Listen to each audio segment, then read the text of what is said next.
विपिन जी, जी बिजली आगामी समय में कितना बड़ा मुद्दा, सीधा सवाल। अगर जो शुरुआत में भी कहा गया कि कई मुद्दे होते हैं जिनको लेके 5 साल में विपक्ष अपना स्टैंड क्लियर करने की कोशिश करता है, सरकार को घेरने की कोशिश करता है। कुछ माइलस्टोन इसे मान सकते हैं आप, या फिर कुछ ऐसे मुद्दे मान सकते हैं जो कि कांस्टेंट बने रहते हैं थ्रू आउट द टर्म। तो ये कितना बड़ा मुद्दा बिजली का आगामी समय में भी देखा जा सकता है? शिवांगी जी, ये आपका सवाल बहुत अहमियत रखता है। देखिए, आपके इस सवाल ने मेरी यादें ताजा करा दी। देखिए, वो दौर भी हम लोगों ने देखा था। मैं दिल्ली वाला हूं और बड़ा नाज महसूस करता हूं जब डेसू के दफ्तर जाया करते थे रात को, और खासतौर पे रात को गर्मियां होती थी और पंखे चल नहीं रहे होते थे, एसी बड़े कम घरों में होता था। वहीं पर ही बैठ जाते थे डेसू वाले, उनके कर्मचारियों को ढूंढ रहे होते थे, तलाश कर रहे होते थे, आग्रह कर रहे होते थे कि आप आए जनाब, ठीक करें, बिजली के खंभों पे देखें आप कि क्या कहां पर फॉल्ट है। तो वो भी दौर देखा था। लेकिन मैं आम आदमी पार्टी के जो प्रवक्ता भी बोल रहे थे, मैं एक बात बिल्कुल जो बतौर पत्रकार मैं समझ रखता हूं, और क्योंकि दिल्ली को बड़ी बारीकी से देखा है, यहाँ पर कई सरकारें रही है सत्ता पे काबिज, तो वो उनके कार्यकाल को भी देखा है मैंने। तो यहाँ पर मैं एक बात बड़े विश्वास से, जिम्मेदारी से बोलूंगा कि यहाँ पर मैं अपनी बात पे अटल हूं कि जो शीला दीक्षित जी के समय, जो 1998 से लेकर 2013 में वो जो आपने फ्री बिजली, फ्री पानी दिया, उसका श्रेय आपको जाता है। आपने अच्छे काम करे, मोहल्ला क्लिनिक की शुरुआत करी, शिक्षा का मॉडल सरकारी स्कूलों का करा आपने।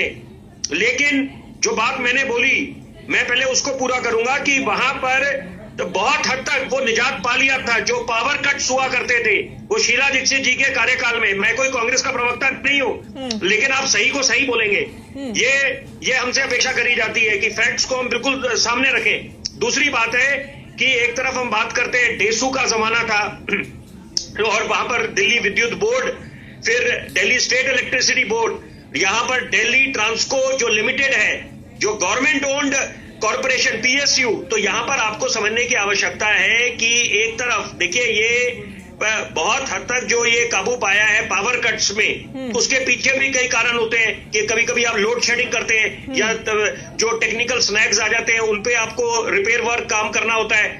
और यहां पर अगर आप खासतौर पे ये मैं बात आम आदमी पार्टी के लिए और कांग्रेस के लिए बोलूंगा कि अगर आपको खामियां ढूंढनी है कि जब औपचारिक तरीके से भाजपा और उनके नेता, ये जो विधायक नए चुने हैं, वो लोग शपथ ले लेंगे, कार्यभार संभालेंगे, तो वहां पर आप ये जरूर मुद्दा उठाएं कि यहां पर कानून व्यवस्था को लेकर और साथ साथ जो यमुना को लेकर आश्वस्त कराए। लेकिन मैं ये देखिए, ये मुद्दे तो हैं ही अपनी जगह, लेकिन मेरे को चिंता इस बात की भी है, जो घोषणाओं की झड़ी लगा दी थी चुनावों में, वो फंड्स कहां से आएंगे? क्योंकि यहां पर घूम फिर के वही बात आ जाती है, ऐसे ना हो कि जुमलेबाजी बन के रह जाए। क्योंकि चुनावी मैदान में जाकर नेताओं ने, राजनीतिक दलों ने बड़ी बड़ी घोषणाएं कर दी है, that is music for the years, लेकिन वो कितना मुकम्मल होता है ये गौरतलब होगा। ये दिल्ली की जनता बड़ी उत्सुकता से इंतजार करेगी। एक तरफ बात ये भी दुरुस्त है कि जादू की छड़ी किसी के पास नहीं, and Rome was not built in a day, समय लगता है। लेकिन साथ साथ मुझे लगता है रिस्पॉन्सिबल तरीके से, बड़े जिम्मेदारी से जब जनता के बीच नेता जाते हैं, क्योंकि उनको रोल मॉडल समझा जाता है, उनकी बातें बड़े ध्यानपूर्वक एक आम आदमी सुनता है, बड़ी उम्मीदें लगा के बैठता है।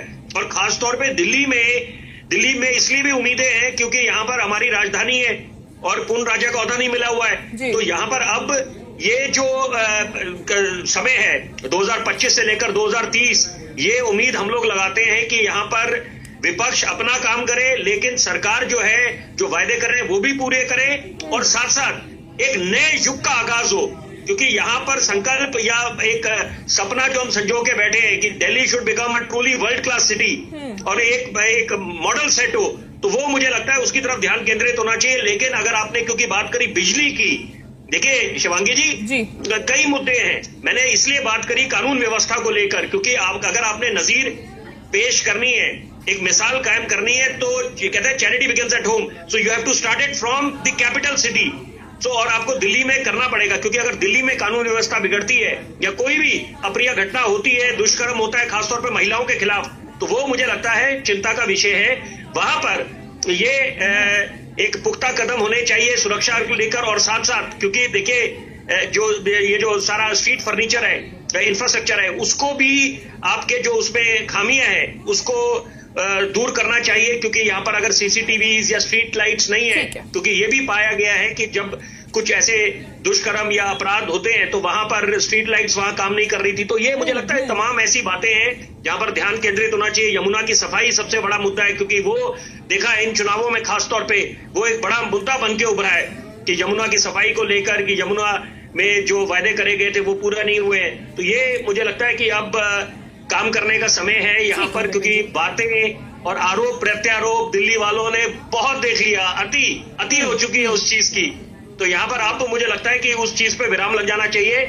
अब विधानसभा कैसी होगी, क्या उसका स्वरूप होगा, वो तो अब मुझे लगता है कुछ चंद घंटों की बात है। मैं लौटूंगी।